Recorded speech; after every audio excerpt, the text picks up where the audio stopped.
expressão da deputada Cida Diogo, pela construção de uma forma de relacionamento social não imposta por uma lei draconiana.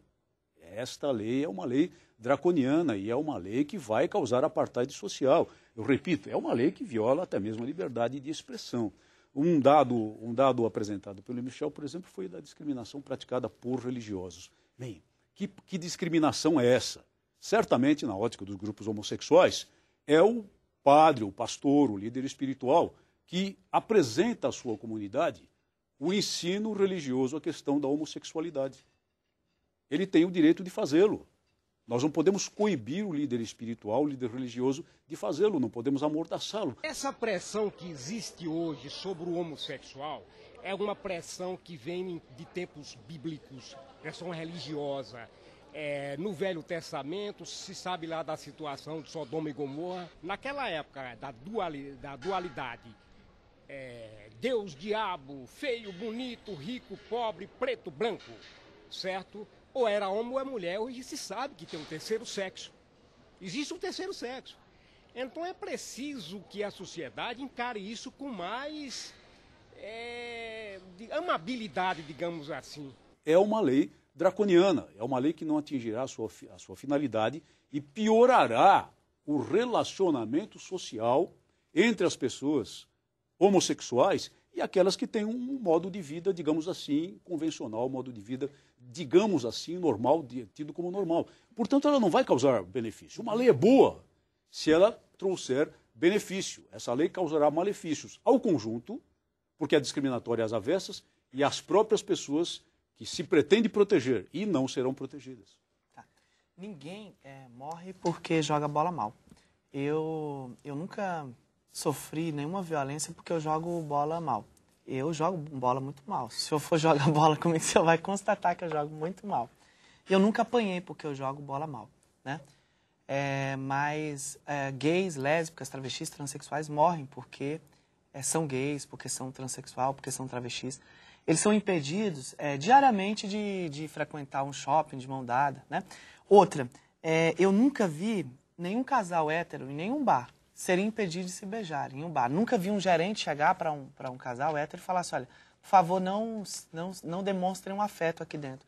Então, não há nenhum exagero em relação à questão da igualdade. Porque, assim, olha, o que é igualdade? Né? Igualdade é você criar condições para que os diferentes tenham condições de igualdade. Então, o que é uma rampa para o cadeirante? Uma rampa para o cadeirante é porque ele não consegue andar como eu, então ele precisa de uma rampa. Isso é igualdade, né? Então, quando uma pessoa ela sofre violência porque ela tem uma orientação sexual, então você tem que criar condições de igualdade, criar condições de igualdade para que esse segmento não seja discriminado. Então, assim, olha, a lei ela não exagera, né? Então, é nesse sentido, né? Então, eu também nunca vi um branco ir na delegacia registrar a ocorrência porque foi discriminado por ser branco. Ah, mas existe. Eu também nunca vi... Por ser branco? Por ser branco. Existe. Então, assim, olha, se a gente falasse assim, olha, há um exagero, né? Há um exagero. Então, assim, olha, a lei que criminaliza o racismo talvez não exagera, porque eu nunca vi, sinceramente, aos meus 27 anos de vida, nenhum amigo meu ser discriminado porque é branco. Mas já vi amigos meus serem discriminados porque são negros ou porque são nordestinos. Nós vivemos uma sociedade dos racismos, uma sociedade das discriminações, e eu concordo com o senhor nesse aspecto. A gente precisa criar uma cultura de paz. Uma cultura de paz, uma cultura de fraternidade. De respeito. Mas a lei ajuda. De respeito. E, na verdade, quando o Michel fala sobre a questão de um casal homossexual num bar, um heterossexual num bar, se abraçando, se beijando, e você não ter nenhum problema com o heterossexual, eu sempre faço questão de colocar isso. Quando eu estou num barzinho, eu me sinto mal se um casal heterossexual está ali do lado, sabe, quase que tendo uma relação sexual na minha frente. Eu acho que não é o local adequado para o heterossexual, como não é também para o homossexual. Agora, qual é o problema do heterossexual e do homossexual num barzinho, uma mesa próxima a mim, está abraçado, está dando um beijo de selinho, está, sabe, fazendo um carinho, uma carícia, sem aquele exagero que deveria ser num ambiente mais propício para isso. Então, os mesmos problemas que tem em relação ao casal homossexual têm que também ser os mesmos problemas que tem para o casal heterossexual. Só que nós não vivemos num país assim. Aí nós estamos atingindo um foco mais adequado. Nós acabamos de atingir um foco mais adequado nesse debate. A lei, então, deveria punir a repressão às manifestações de afetividade. Não. Ponto, acabou. De forma nenhuma. Aí eu acho Agora, que, chegar ao ponto, como disse Vossa Excelência, chegar ao ponto de quase atividade sexual numa mesa de bar é uma coisa inaceitável socialmente. Por quê? Porque há certos parâmetros sociais a cumprir, e não porque a lei diga isso. E não porque a lei diga isso. Mas a questão da lei, não é, só para se entender, a questão do PLC 122 é na perspectiva de trabalhar com que a pessoa que se apresente para a sociedade como uma pessoa que é lésbica, gay, travesti, transexual, ela tenha minimamente os seus direitos enquanto cidadão, os mesmos direitos que eu tenho, uma pessoa heterossexual, essas pessoas possam ter e elas não precisem enfrentar situações que debochem dela, humilhem essa pessoa, criem uma situação que cerceie o seu direito de ir e vir. É isso que a gente tem que discutir. A nossa Constituição, ela garante isso e essa lei busca fazer isso. Os exageros que existem na lei, eu acho que é isso, para mim, o ponto hoje, o foco hoje é resolver os exageros que possam existir nesse projeto de lei para que a gente busque um acordo e construa um projeto substitutivo que, de fato, resguarde os direitos dos homossexuais e não exagerem na perspectiva, seja da pena ou seja da forma como isso deve ser punido. Eu quero fazer uma pergunta, Michel, mas antes o Paulo... Exatamente. Eu queria aproveitar o ensejo dessa questão da manifestação de afetividade, que o projeto prevê no artigo 16, pasmem, aquele gerente, aquele proprietário do bar, além de ser punido 3 a 5 anos, terá suspensão do funcionamento do seu estabelecimento por prazo não superior a 3 meses. Ou seja, quem vai ser apenado, então? O gerente, o garçom, a cozinheira, todos, porque o restaurante vai ser fechado. Ou seja, isso fere o princípio da indenização da pena. A lei é draconiana, manifestamente draconiana. Sem dúvida.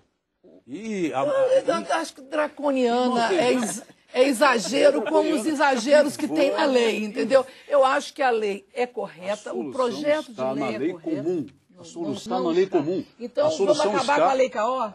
Vamos acabar com o Estatuto da Criança e Adolescente? Vamos voltar a outras... Vamos acabar com a Lei Maria da Penha? Vamos acabar, então. Vamos aplicar a Lei Maria da Penha. Vamos aplicar a Lei Maria da Penha como deveria ser aplicada, e isso se esquece, a qualquer vítima de violência no relacionamento marital. Mesmo que essa vítima seja homem. Mesmo que essa vítima seja homem. E não pensem que não haja discriminação, por exemplo, contra brancos. Eu mesmo testemunhei isso nos meus 35 anos de exercício de atividade policial. E me lembro do meu tempo de adolescência de um clube na cidade de Jundiaí, um clube da comunidade negra que era muito conhecido por não permitir o acesso de brancos. Isso acontece também. Existe discriminação de todo tipo, existe racismo em todas as mãos de direção. Ora, vamos resolver isso, primeiro, por um processo educativo. Primeiro, por um processo que começa nos bancos escolares. Mas não vamos... Dentro de casa, né? Dentro de casa, antes de ir para a escola, na família, ensinando os pais aos filhos que todas as pessoas são filhas de Deus, são dignas, são titulares de todos os direitos sem distinção. E com leis que coibam isso. Aplicar a lei, também com leis que possam coibir aplicar a lei. O problema não é a falta de lei. O problema pode ser a aplicação da lei. Então vamos aplicar a lei. Nós vamos ter uma reunião no Rio de Janeiro, em São Gonçalo, onde um menino, um garoto de 14 anos, o Alê, homossexual, foi assassinado por 4 jovens que simplesmente resolveram espancá-lo, estrangulá-lo e assassiná-lo. Agora, esses jovens estão gozando de liberdade e estão agora usando o inverso, como se eles tivessem sido provocados por um menino de 14 anos. E nós vamos fazer uma discussão em relação a isso. Porque, na verdade, a legislação, ela, da forma como ela é interpretada, o advogado desses rapazes, hoje, está tentando transformar essa vítima, um garoto de 14 anos, que foi... Em Algoz? Em Algoz. Ele um crime, ele é menor, isso é pedofilia. Ele como... Foi cometido um crime anterior contra esse garoto, que não foi coibido. Pedofilia, tem relação com um garoto de 14 anos. Não, o garoto que foi assassinado é que agora está sendo colocado como o que provocou o próprio assassinato. É uma coisa draconiana. Isso, para mim, é que é draconiano. Isso, para mim, é que... Isso é draconiano. Tática espúria de defesa. Entendeu? Então, que nós não podemos tolerar, é claro. E o Poder Judiciário, certamente, na sua narrativa, não tolerará. E, de acordo com a sua narrativa, certamente condenará essa gente, que deve ser mandada para a cadeia mesmo. Qualquer violência contra a pessoa, qualquer violação de direitos e garantias individuais, deve ser punida na forma da lei. Cana, cadeia, para todos os violadores, todos os espancadores, todos os... E o PLC 122 mas nos termos da lei comum. Isso e garantir que a lei seja não há necessidade de lei, não há necessidade de lei discriminatória para tentar resolver o problema da discriminação, mesmo porque ela não funciona. Olha, deputada, senhores, eu preciso encerrar o programa. Muito obrigada pela participação de todos. Muito bom debate. Foi ótimo. Parabéns. Muito bom, muito obrigada. Bom, chegamos então a mais um fim do Participação Popular. Você pode continuar participando dessa conversa ou de outras. Proponha temas, questione, dê a sua opinião. Ligue para o 0800 6969 ou então envie um e-mail para tv@câmara.gov.br. Você também pode acessar o nosso blog participaçãopopular.blogspot.com ou nos acompanhar no Twitter, twitter.com/TV Câmara. Existe também um fórum onde você pode entrar, se cadastrar, criar um tópico e debater. Anote www.edemocracia.câmara.gov.br. Muito obrigada. Até um próximo programa.